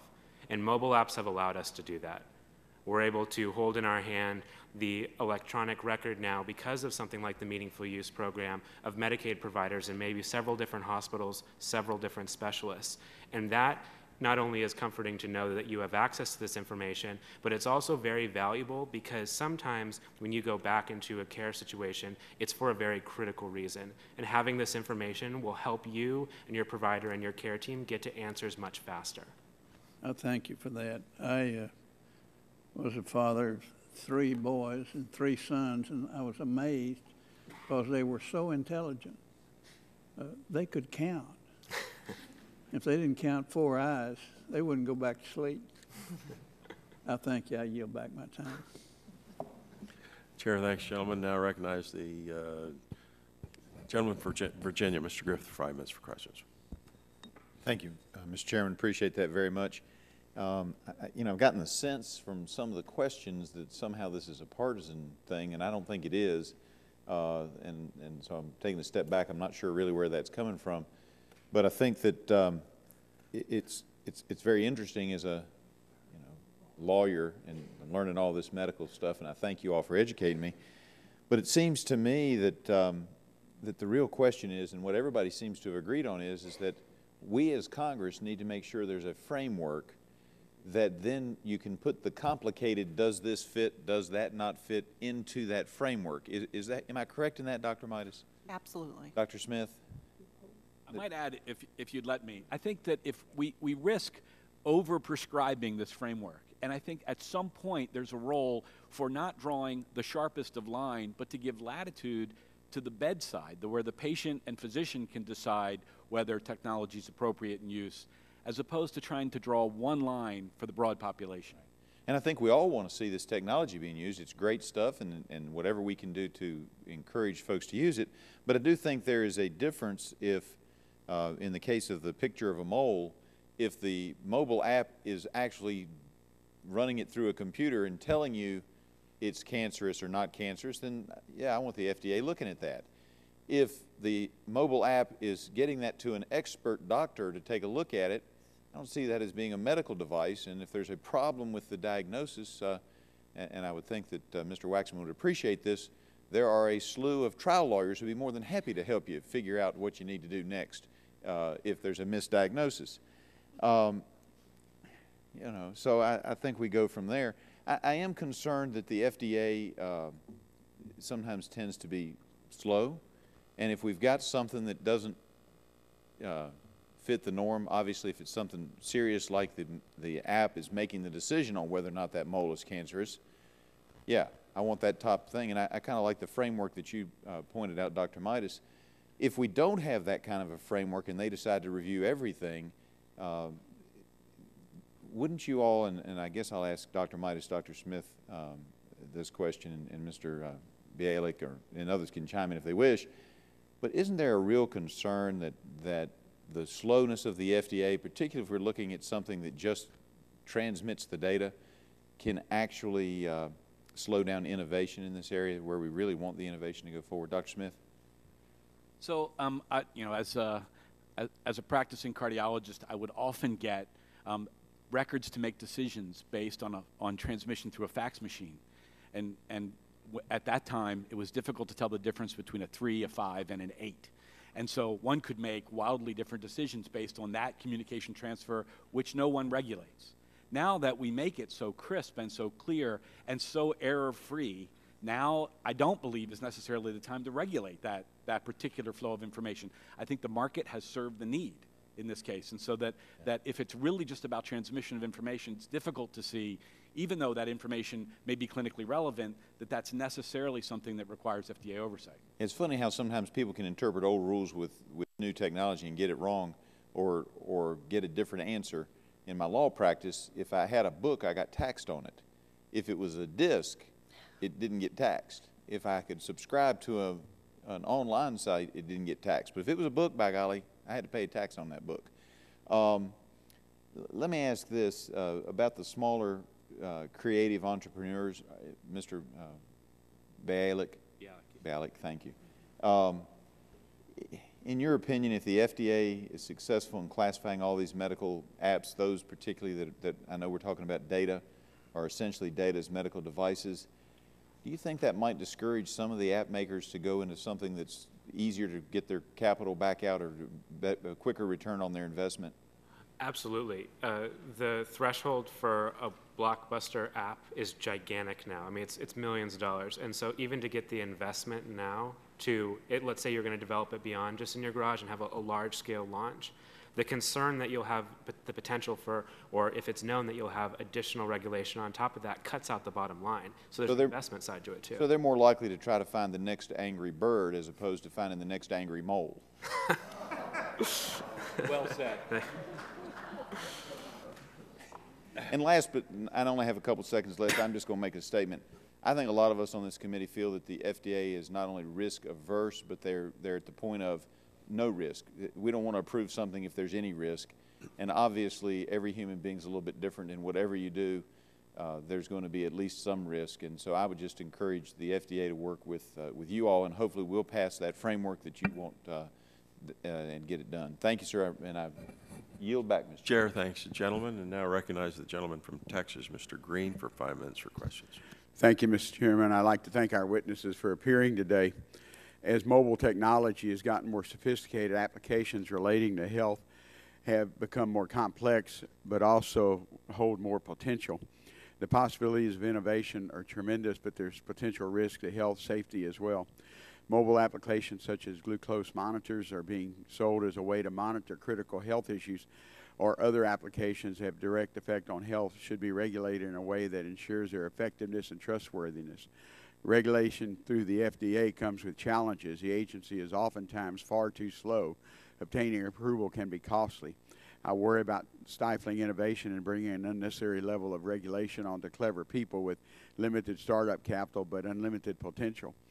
However, even big companies have made high-profit mistakes developing mobile apps. Had the recent mishap with the mapping software been a glucose monitor, there could have been serious consequences. But we must protect patient and consumer safety at all costs, but properly determining what poses as a safety risk may prove difficult. Dr. Midas, the Bipartisan Center framework focuses on clinical and non-clinical software. It also recognizes a role for FDA oversight for medical device software. Do you agree with that approach and that FDA does have a role for the oversight of riskier MMAs? Yes, absolutely. Okay. In what ways can the FDA regulate mobile medical applications as mobile devices without slowing innovation? We believe that if a device, again, is defined as something that directly touches a patient or independently acts on a patient, that is a medical device, and the software that runs that device would be considered a medical device and subject to the current regulatory process. I think it's very important to distinguish that from the vast bulk of health IT, which is really not best categorized as a medical device. Okay. Dr. Clayson, a lot has been discussed about risk-based framework for regulation. As I read it, there are a lot of similarities between the FDA's and the Bipartisan Policy Center's approaches. In what ways do the BPC recommendations differ from the draft guidance issued by the FDA? The guidance that we focused on in our report at the Institute of Medicine, a lot of the FDA guidance excluded what we were focused on there from their oversight in mobile medical apps. We had recommended that a new framework be created for oversight of these areas, so we would agree with the BPC Center approach and framework as a next step, creating more specificity around a future framework as we've outlined. I do have concerns about the capacity of the FDA to properly and efficiently regulate mobile apps. This is a topic that deserves more scrutiny by Congress and the FDA. We must find a way to ensure that the safety and effectiveness of the applications regulate only the applications that pose the risk and do so in a way that's efficient and effective. And Mr. Chairman and members, Congress always doesn't do things that are efficient and effective, but in this case, because it affects the health care and how we can deliver and monitor health care in the future is so important, not only for our subcommittee, but the full committee in Congress. So thank you, Mr. Chairman. I yield back my time. Chair, thanks, gentlemen, and now recognize the gentleman from New Jersey, Mr. Lance, 5 minutes for question. Thank you, Mr. Chairman, and good morning to you all. I've heard from at least one app developer in my district who's been attempting to work with the FDA to approve the medical app. This involves a smartphone and corresponding app that helps patients with diabetes monitor the diabetes, and so they can track their glucose levels. It is my understanding that while it is currently, the procedure is currently under review at the FDA, the approval process is slow-moving, and there are some levels of uncertainty as to how the agency can address or regulate the technology. And your testimony this morning has involved this type of discussion. Do you believe that experience of companies such as the one with whom I have been speaking in my district are common experiences that companies have, and should we be concerned about the FDA as it goes forward to regulate mobile apps as medical devices? To whoever wishes to respond to the question. So I do believe it's about clarity and speed, and I think, I think we're in part here today because it was in the middle of 2011 when draft guidance was issued in this space, and we still don't have the clarity and certainty of even that guidance, which by itself still has elements in it which maintain some vagary. And so, you know, we are, I believe, suffering the confusion of successive clarification as opposed to enjoying the speed of appropriate regulatory efforts. And so I think it's both slow for the folks who are engaged, but perhaps even slower for those who are hesitating to engage and are finding other things to do with their time, treasure, and talent. And so I think it is fundamentally about clarity and speed, and at times even willing to accept the imperfect now as opposed to waiting interminably for some other perfected notion of regulation. And of course. I would like also just to say I won't comment on the frequency with which that is a common occurrence, but I would like to say that that viewpoint and the experience of a developer like that is critical to this process. You know, we talk about large apps, we talk about the apps that are being developed in a garage or a basement or an attic. We want to also make sure that those are going to be engaging in this process and those that have made this market so dynamic, their viewpoint and their experience is brought into the process as well.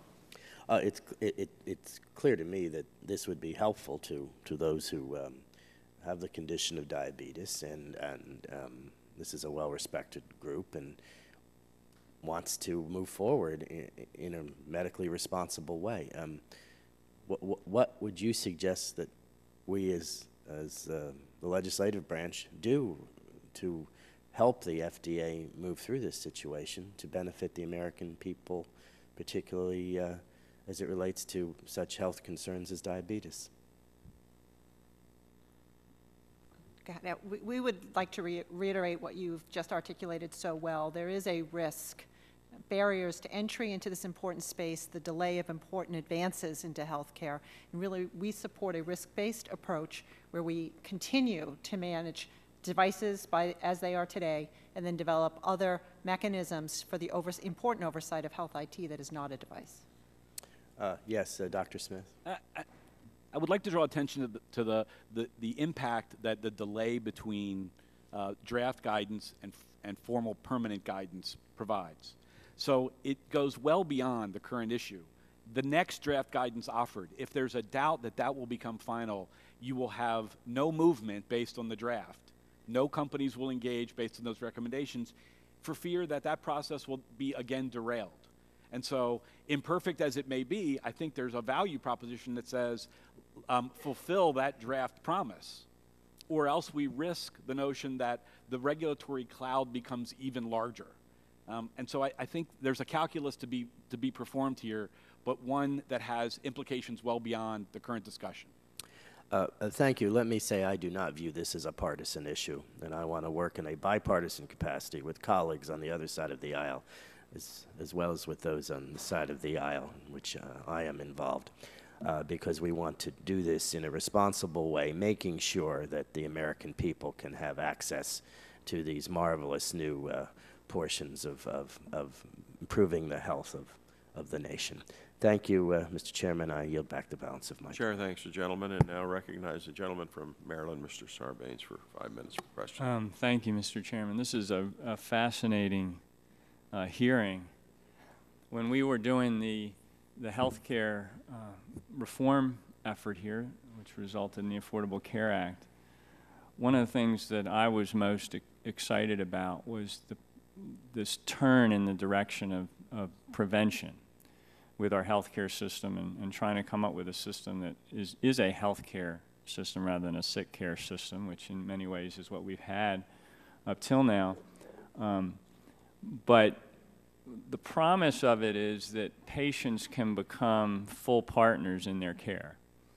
And at a time when we worry about whether there's going to be enough caregivers to provide the services out there, if you begin to identify the patient themselves as a potential caregiver, you get a little less anxious. Now you have to approach that in a sensible way, but you know, if we're focused on sort of the acute care side of things, I can't help my surgeon perform surgery on me, but I can certainly help my primary care physician make me more sensible about prevention. So I really become a partner in that, and this technology holds that real promise.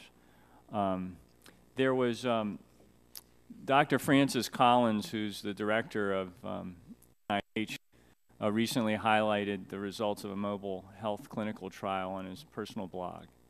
And this was a trial conducted over a year by University of Maryland School of Medicine, which utilized a diabetes mobile health technology of a company that I'm very familiar with called WellDoc, which is based in Baltimore. And they showed that these patients were able to demonstrate a reduction in terms of the percentage result on their blood sugar test that they would take on a regular basis. And the same system was studied in a demonstration project of Medicaid patients, where patients used this diabetes self-management system, with the result of reducing the number of diabetes-related hospital admissions and emergency room visits among that population that was using it by approximately 57%, which is really incredible. And a lot of times people do end up in the hospital because they've missed some basic precaution they need to be taking in their own self-management. So it just shows how important these opportunities to use technology are in terms of self-management by patients, and you've all spoken to that. My question, and I offer it to anyone here on the panel, is as we continue this effort to reduce our healthcare costs, and there's real potential using this technology to do that, can you point to instances where federal programs are beginning to adopt these validated technologies across the spectrum of government healthcare? And you can, if you want to point to Medicaid and Medicare, please do, to the Federal Employees Health Benefits Program, TRICARE, Veterans Affairs, what have you, because obviously we're very interested in that given, the cost and scope of those programs. I'll start here. So I'll start, and Yeah. I'll say that I think it's a terrific question, and my testimony really focused on the Meaningful Use Program in Medicare and Medicaid because of the work that it's doing to make patients full partners in their health. Giving patients access to electronic tools is really making them members of the care team now. We're moving from a point where we used to do things to patients and for patients to now doing things with patients, and that is essential to lowering costs and making care better for them. And the online tools are really facilitating important things like shared decision making, population health outreach, so that we can get reminders about being overdue for a mammography screening or immunization, or whether it's pneumonia or a flu shot or something like that. And it's also facilitating the provision of education resources for patients that are very specific to their needs. So we're moving to a healthcare system that is much more customized and personalized and engaging for patients and families. And so that's why I think that it is essential as we move forward in the Meaningful Use Program to really keep up the pace. In the next phase, we're going to give patients online access that they can download their health information and transmit it to other care providers who need it. We're going to give them the ability to securely send an email to their doctor. I mean, there are some really important advancements that are coming down the pike if we just keep our foot on the gas pedal. Mr. Chairman, would you indulge one more response from Dr. Smith? Thank you. So I'd point to the VA here. Adam Darkins runs the VA telehealth program. In 2012, I think there were 1.5 million telehealth visits. The net impact of that at 150 VA medical centers is to drop emergency room visits by 40%, hospital admissions by 63%. Patients experienced a 60% reduction in hospital days. Nursing home admissions dropped by 63%, and patients reported a 95% satisfaction rate with their care. And that's the largest functioning telehealth program that we have in the country, and it's run by the Veterans Administration. I think it's one of the best kept secrets of excellence inside the Veterans Administration. And it speaks to the potent opportunity that this has when we align the incentive system so that this technology is fully realized. Thank you. Those are powerful statistics. I yield back my Chair thanks the gentleman. And now recognizes the gentlelady from North Carolina, Ms. Elmers, for 5 minutes for questions. Thank you, Mr. Chairman, and thank you to all of our panelists today for this very important subcommittee hearing. And, you know, first I would like to just say that across the board, health IT is so important. We've got to do everything we can to make it move forward quickly and, you know, for our patients. You know, as you all have pointed out, you know, the very helpful information that we're gaining from it and how this truly will improve upon healthcare in this country with all of the hurdles that it's faced. However, having said that, I think it is incumbent upon myself to point out that it isn't quite the nirvana that has been discussed here. For instance, when we're talking about the meaningful use, Ms. Bechtold, you had cited some of the statistics, the number of physicians, the number of hospitals. However, we do have to remember that this is a mandate that was put forward, and physicians are participating in it because if they do not, they will receive a Medicare reimbursement cut. So it is not only very beneficial and very important, however, it is very costly. And at a time in this economy when you see what we're faced with, physicians being small business owners themselves, hospitals having difficulty functioning, you know, physicians, you know, tens of thousands of dollars that they're having to incur to put this in place, hospitals millions of dollars. It is a challenge. And again, the importance being duly noted, however, very difficult for many physicians to be incurring this cost. With that, I do have a question, Ms. Bechtold. You had mentioned that this situation, you know, that we're moving forward and it's very important and that there are many of these visions, but you do acknowledge the fact that it is a mandate. Absolutely, and I think it points to the problem that we have in the larger system, which is a complete lack of payment that really drives quality and the development of these functionalities. You as well know, and I know you are a big supporter of Health IT, when we have fee-for-service, of course we're going to see the proliferation of billing systems, and we have no problems in interoperability or adoption rates of billing systems that are designed to, you know, really focus on services, right? And two, this is my next question. We had also discussed the fact, and I think you had mentioned that at some point in the future, patients will be able to download their own information. Now, there again, I see a big problem, and this feeds into the reason that we're having this subcommittee hearing, which is the future. You know, where are we going to go? How is FDA regulation going to affect these things? How is medical device tax going to keep technology from innovating and moving forward? One of the issues that I continuously hear about is the fact that communication or software is different, the different systems that physicians, hospitals, and others use. So there really is a communication problem right now. What timeline do you, well, number one, do you acknowledge that? And two, what timeline do you see that happening for patients to be able to download information on their own so that they can be, you know, partners in this? So you can do this if you are a veteran through the VA right now or through the Medicare program. The ability to do it through the Meaningful Use program, which will be from EHRs, is going to start in October of this year for hospitals and in January for physicians. But have you also heard that there is a communication problem between, you know, different facilities, physician offices and hospitals, different healthcare? Yes, it's one of the most common complaints we hear from consumers. It's the lack of coordination and the lack of communication. They say over and over again, I just want my doctors to talk to each other. Absolutely. The problem is they're not paid to talk to each other. So Meaningful Use has done a couple things. One is there is a open standard now called the Direct Protocol, which is essentially like secure Gmail.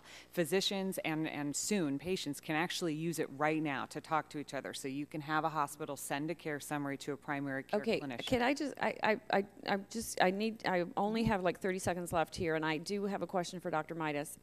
Now, you had mentioned that doctors are not paid to talk to each other. How do you describe that? Because they're not paid for care coordination, they're paid on volume of services and procedures. So my doctor doesn't get reimbursed for picking up the phone and calling my cardiologist and coordinating. So you're basing that under on fee for payment. service. Yeah, obviously, okay. Under fee for service. service. So the fee for service, okay. Dr. Midas, and again, I apologize because this is such an important issue for me.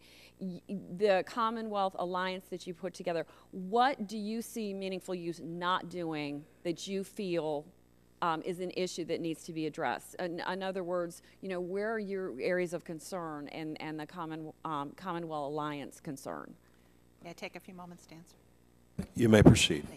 Thank you for raising an initiative we're very proud of that we announced with an intention to launch, led by McKesson, Athena Health, Allscripts, Cerner, and Greenway. We're really trying to create, to solve the very difficult problem of disparate health systems and the ability to communicate across those health systems. It's one thing to gather data from an electronic medical record within an individual physician's office, but that ability to aggregate information from all the sites of care is a tremendous problem. And we're attempting to solve that and create interoperability and seamless communication by setting standards and creating an infrastructure to support those important processes. Is there a government, HHS or any other agency that is hampering this availability that you are aware of? Not that I'm aware of. Okay. Thank you so much. And again, thank you, Mr. Chairman, for indulging me for a few moments. Chair thanks, gentlelady, and now recognizes the gentleman from Georgia, Dr. Gingrey, for 5 minutes for questions. Mr. Chairman, thank you very much. This is really for all of the panelists. Some have suggested that the mobile apps may be a game changer for healthcare delivery and consumer engagement. Do you agree with that statement, or do you believe they have already changed? Why don't we start at the end? It would be sad if where we are is where we're going. And so I have to believe that we're looking at the front end, on the cusp of a transformation in healthcare where engaged consumers work with a coordinated and integrated healthcare system, and so we can realize the important benefits of having ambient healthcare as opposed to having the model of healthcare delivery that we've been living with since my grandparents' Sure, thank you. I 100% agree with that. Absolutely agree with that. Support the comments of my colleagues. And I would agree. All right. Excuse me, I didn't realize my phone was live. I apologize for that, panelists, witnesses. Dr. Smith, who makes mobile apps? Is it sophisticated big developers, or are we talking about the little developer working out of the garage, these entrepreneur types, or is it both engaged in this activity?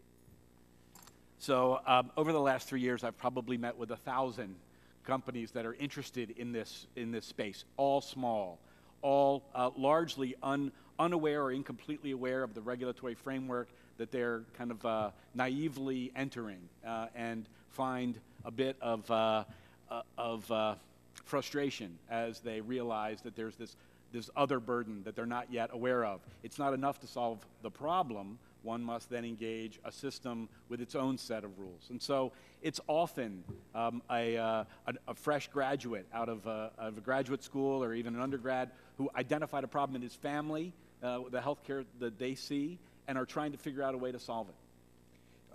The next question from Mr. Bialik. Today there are roughly 97,000. Can't believe that, but this is a statistic that I have. Today there are roughly 97,000 medical apps in the Apple App Store. 97,000. These apps have generated more than 3 million free downloads. If the FDA regulates medical apps as medical devices, and these products have to go through regulatory review at the agency, and then they become subject to the 2.3% medical device tax, how likely do you believe it is that these apps will remain free to the public?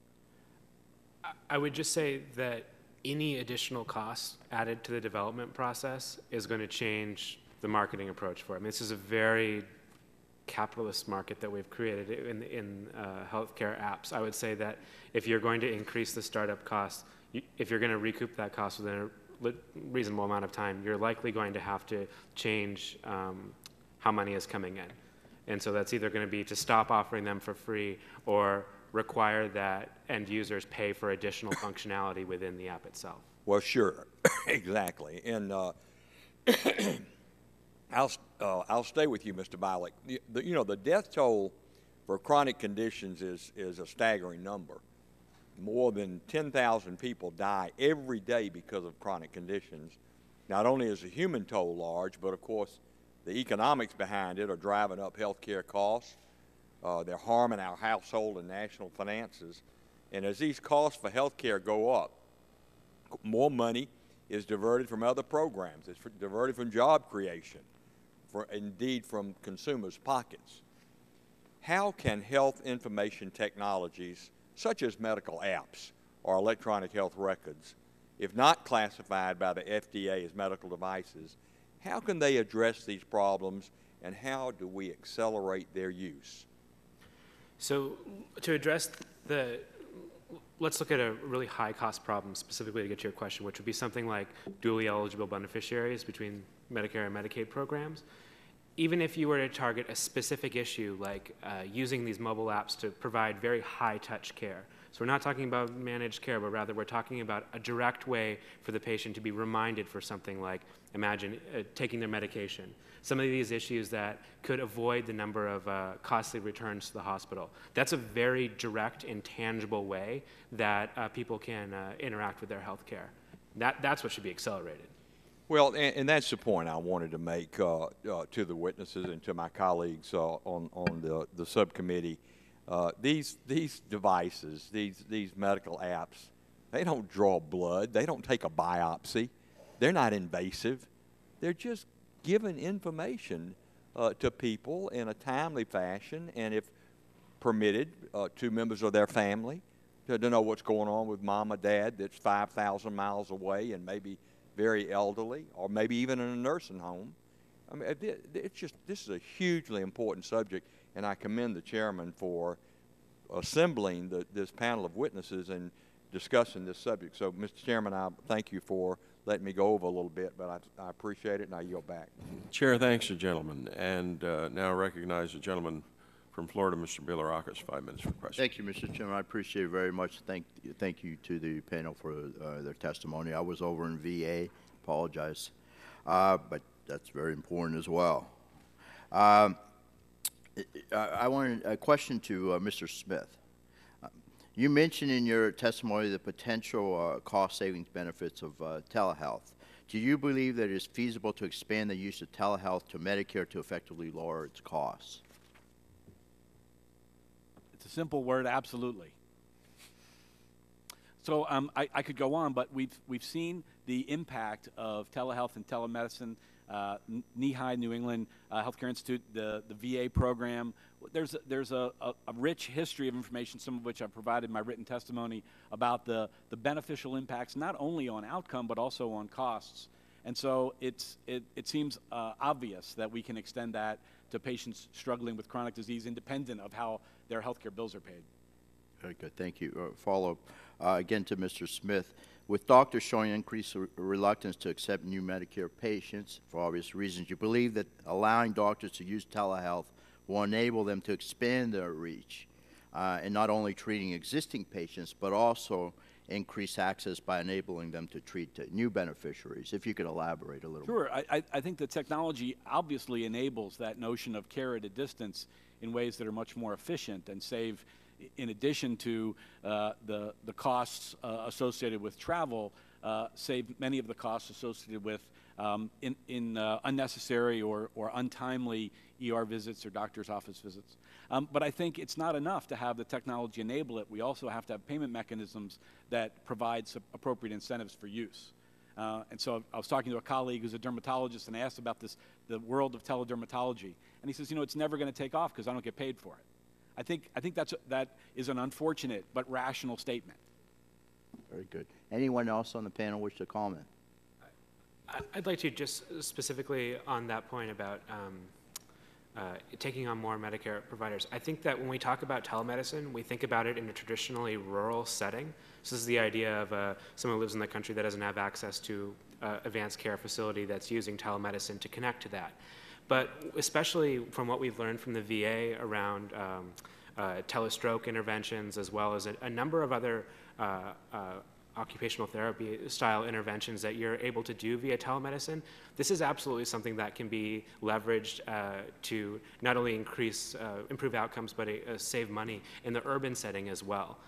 So we shouldn't be thinking about this as a purely rural situation, but this is also something that can be done in the urban situation as well. And still, much like we're talking about with the idea of regulation of apps, there are major regulatory barriers in place that are limiting the amount that Medicare providers are able to do that. Thank you. Anyone else? Thank you very much. I yield back, Mr. Chairman. Appreciate it. Chair, thanks, gentlemen. That concludes the questioning. At this time, I would like unanimous consent to place 2 documents into the record. The first is a letter from Congressman McCarthy. The second is a statement from the Bipartisan Policy Center. I think you've seen to approve these without objection, so ordered.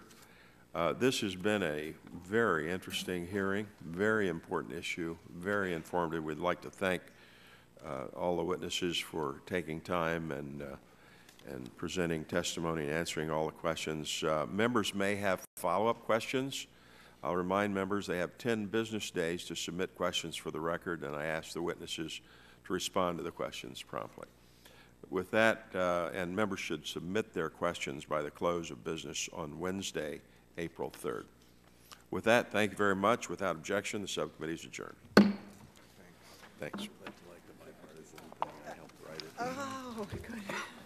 We were on that too, so that's great. Oh, terrific.